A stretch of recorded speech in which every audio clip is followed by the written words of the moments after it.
প্রিয় দর্শক, আসসালামু আলাইকুম। সুইটি কিচেন গার্ডেনে আপনাদের সবাইকে জানাই শুভেচ্ছা। আশা করি সবাই অনেক ভালো আছেন। আপনাদের মাঝে হাজির হয়েছে আমি একদম নতুন ভাবে।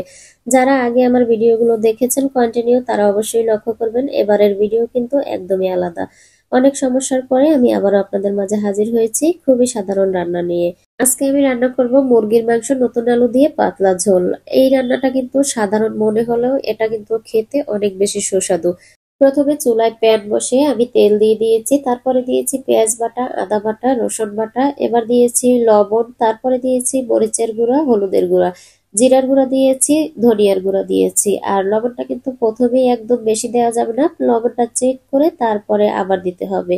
তারপরে কিছু সময় এভাবে মশলাটাকে কষিয়ে নিতে হবে। মশলাটা যত ভালোভাবে কষানো যাবে এই রান্নাটা কিন্তু অনেক বেশি মজা হবে। মশলা কষানোর উপরেই কিন্তু ডিপেন্ড করে আপনার রান্নাটা কত বেশি মজা হবে। তারপরে এখানে আমি একটি মুরগি নিয়েছি, 1 কেজি ওজনের। মুরগিটাকে ভালোভাবে কেটে ধুয়ে পরিষ্কার করে নিয়েছি, তারপর দিয়ে দিচ্ছি মশলার মধ্যে। এবারে মাংসগুলো মশলার ভিতর দিয়ে তারপরে কিছু সময় কষিয়ে নেব, যেন মাংসের ভিতরে মশলাটা খুব সুন্দরভাবে প্রবেশ করতে পারে।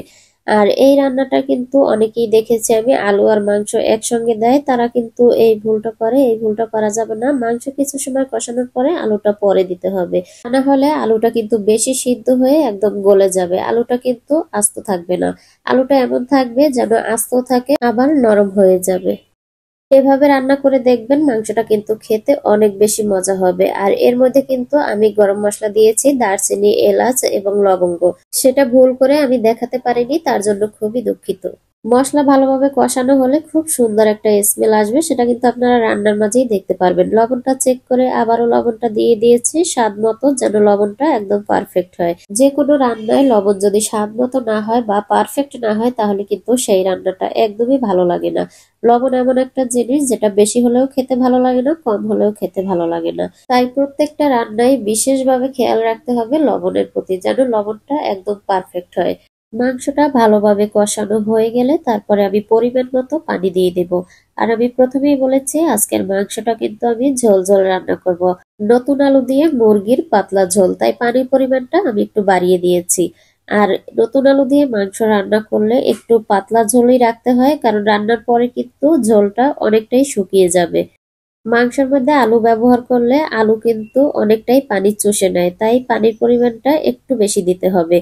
আর আপনারা যারা নিয়মিত আমার চ্যানেলের সাথেই ছিলেন, আশা করি সবাই সব সময় আমার চ্যানেলের সাথেই থাকবেন।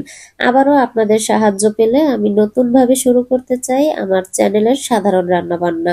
সবাই অনেক বেশি ভালো থাকবেন, সুস্থ থাকবেন। আর আজকের রান্নাটা কেমন লেগেছে অবশ্যই কমেন্ট করে জানাবেন। আল্লাহ হাফেজ।